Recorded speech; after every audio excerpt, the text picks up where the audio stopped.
What's up, guys? Brett Appley here from DailyFanMMA.com, back with another UFC Quick Picks here on the Mayo Media Network. We have UFC 266, Volkanovski versus Ortega on Saturday. It's a really good card.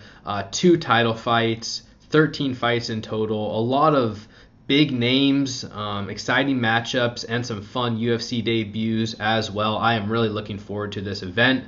Over on DailyFanMMA.com, offering the promo code UFC266. You can get 20% off any weekly or monthly package. That's code UFC266. So make sure you take advantage of that. Got full breakdowns, projections, podcast rankings, betting content, all the good stuff over there.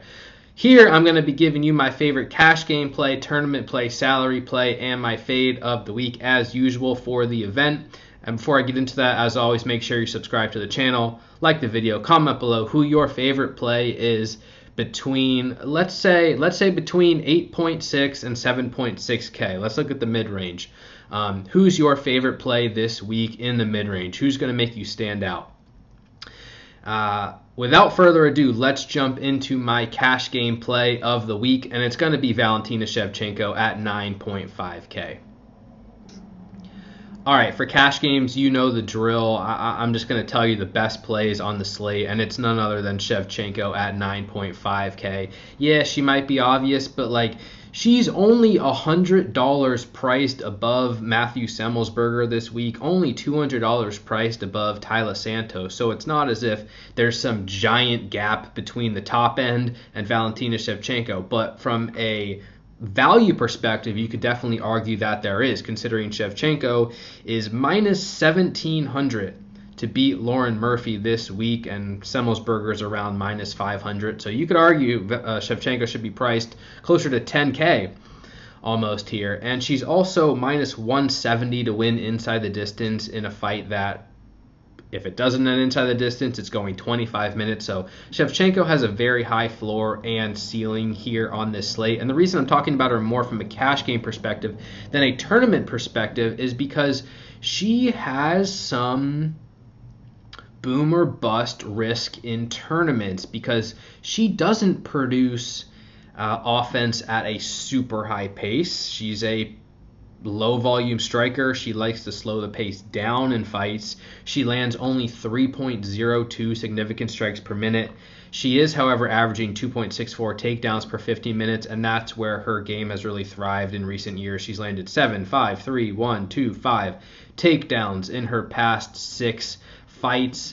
But because of her low volume, if she doesn't get an early finish, and let's say she wrestles moderately or less than moderately, she does have a chance to bust at that price in tournaments. And we can just look back. She knocked out Caitlin Chukagian in 3 rounds.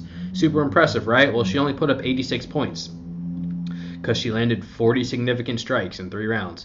Liz Carmouche, she won by decision, scored 74 points. That's over 5 rounds. So there are ways for Shevchenko to dominate and not score 130 points. And from a tournament perspective, she's going to be very, very popular. So you can still play a bunch of Shevchenko if you like, but you may consider pivoting to some of the other fighters in this range who will carry lower ownership, who also have high upside. In cash games, I think you just have to plug and play her, essentially. In those other fights that she has won, she's scored 139, 134, 107, 111. So she definitely does have high upside, and it kind of just depends on how she wants to fight, because honestly, she's better on the feet than Murphy, and she's definitely better on the mat than Murphy. So it's, again, sort of up to Shevchenko whether or not she wants to wrestle, and sort of how dominant she is on the ground will depend on how many DraftKings points she ends up scoring. But it's not like Murphy can't be competitive for stretches of time. She does wrestle a little bit. She does land strikes at a higher rate than Shevchenko, but Shevchenko's just so defensively sound, absorbs less than 2 strikes per minute, just a more effective, more technical striker, and definitely a superior wrestler and grappler. So there's a reason Shevchenko is minus 1,700 to win here on Saturday. Great inside distance line, and price isn't too bad. So Shevchenko is my cash game play of the week. In tournaments, I'm going to give out Curtis Blades at 9.2K this week. And I thought a lot about who I wanted to talk about because there's a lot of options and there's a lot of big names. I mean, you got the other title fight, Volkanovski versus Ortega, which I'm not even going to talk about on this slate. You can read my matchup breakdown on dailyfanmma.com if you want. But, I mean, Merab Dvalishvili is on this slate, Jessica Andrade, and there's some other big names or big projected winners up in the top end.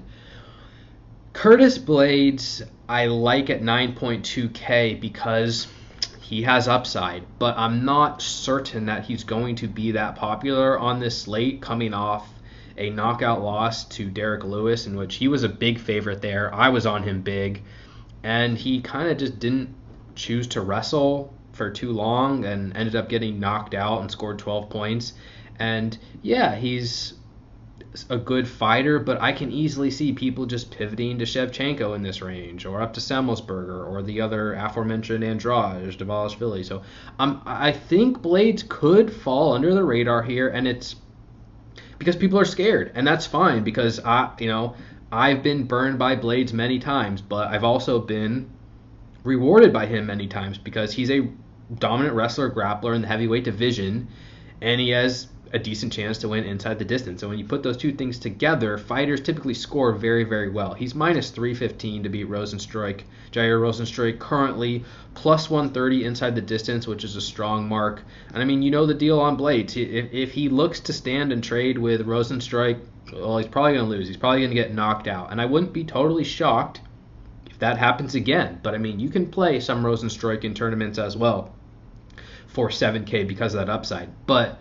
theoretically, I mean, Blades needs to know that his advantages are on the ground here. He lands 6.6 takedowns per 15 minutes. He's not even that bad of a striker, but Rozenstruik excels at range and has shown to be quite weak on the ground. He's given up takedowns to Overeem and Cyril Gane, and Blades is dangerous in top position. He's got good ground and pound, and I think he can kind of take Rozenstruik down if he wants to and have a lot of success. And on DraftKings, when Blades does win, he scores quite well. His last decision win, he scored 173.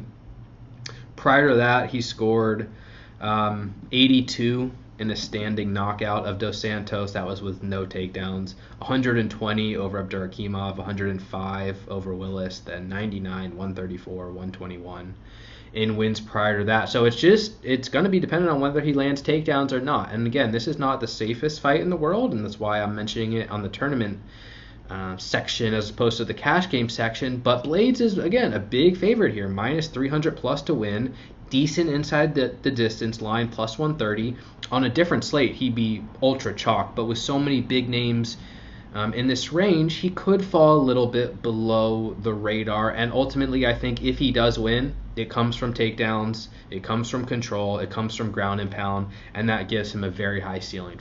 So Curtis Blades is going to be my tournament play of the week there at 9.2K.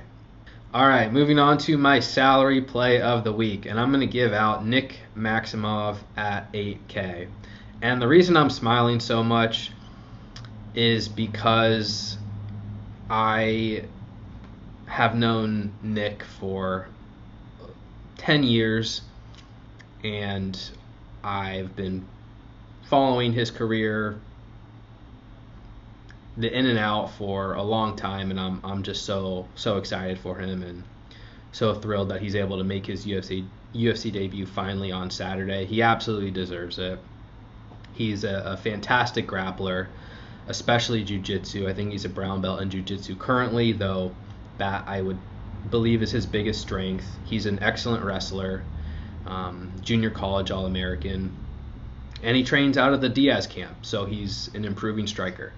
And he's making his UFC debut. He's only 23 years old. He's 6-0 professionally, so it's not as if he's in his prime. There's still development left for Nick, which is a positive, but he was supposed to fight Carl Roberson. Roberson pulled out, so the UFC is bringing in Cody Brundage to fight Nick and make his UFC debut. And Nick's going to be a little bit of a value play at 8K. He is currently, I'm seeing minus 140, minus 150. over Brundage, which I think there even could be some value on that line. People are a little bit skeptical on Nick because you watch his Contender Series fight and he looked a little bit tired, but he's fighting an opponent who weighed 50 plus pounds more than him, and he still won that fight, and I think he's in better shape here. And Brundage has a wrestling background himself. Brundage likes to land takedowns and likes to earn top control, and I just don't think that's going to be a great path to victory for him in this matchup.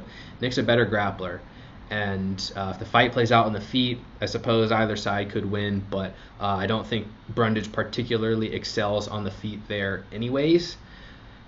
However, because Nick was priced in at 8K against Roberson, he is now a value here. And I'm seeing, like I said, 140 to minus 150, even up to minus 160 in some spots. At 8K, that's going to make him a slight value play on DraftKings. And he fights with a style that's going to score well. If you look at his regional tape, he's capable of landing several takedowns per round, and when he gets on top, he's going to control you, he's going to advance position, he's going to look for a finish. This fight is minus 170, ends inside the distance. Currently, inside distance lines are not out yet, individual ones, but I would expect his inside distance line is decent, and at minus 150, I mean, he would be priced somewhere around 8.5K. So you're getting a discount on Maximov here at 8K, and he fights with a style that scores well on DraftKings. There's no guarantee that this fight only takes place on the ground. I could see there being striking exchanges, but theoretically, Nick's a type of fighter who's going to land takedowns, going to earn control, and has a shot to win by submission in pretty much any matchup he's going to face. And you're getting a good value on him at 8K. So there you have it. Nick Maximov, my salary play at 8K.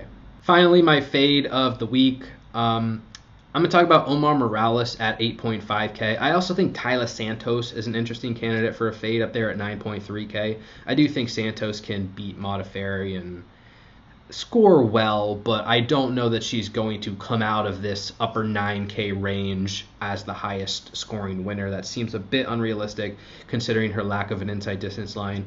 Omar Morales, I feel similarly about at 8.5K. He's a slight favorite against Jonathan Pierce, around minus 150, minus 155 to win. He has some knockout power, but he's been a little too dependent on power strikes for my liking in the UFC, and he's not active enough for my liking, especially from a fantasy perspective. Lands 3.66 significant strikes per minute. That's okay, but I mean, his last 4 decisions, 32, 63, 34, 69 significant strikes. That's going to make rounds competitive. And from a fantasy perspective, it's not likely to score you too many points. He's a capable wrestler, but he's not going to land more than 1 or 2 takedowns in a fight. Not a great submission grappler, and I'm not certain that he's even going to want to wrestle against Pierce in this matchup. Plus, his inside distance line is plus 300, so it's just not great when you compare. For example, Robbie Lawler and Nick Diaz are in this range.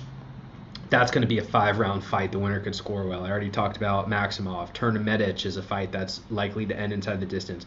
Volkanovski Ortega is another 5-round fight, championship fight that's going to score well. So Morales needs a big score to end up on the optimal lineup here at 8.5K, and I believe he needs to get a knockout essentially for that to happen.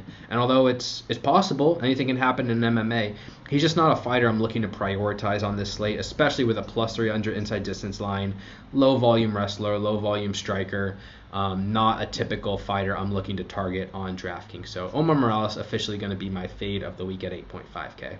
All right, guys, that's going to do it for another UFC Quick Picks. Thank you for the support. As always, you can follow me on Twitter, Appley, @TTPP, dailyfanmma.com for all your DraftKings needs. Make sure to use that promo code UFC266 for 20% off any UFC weekly or monthly content. Thanks to Pat and the team, as always, for having us on the channel. Make sure you like the video and subscribe to the channel. Until next week, best of luck. Take care. We'll talk to you soon. Peace.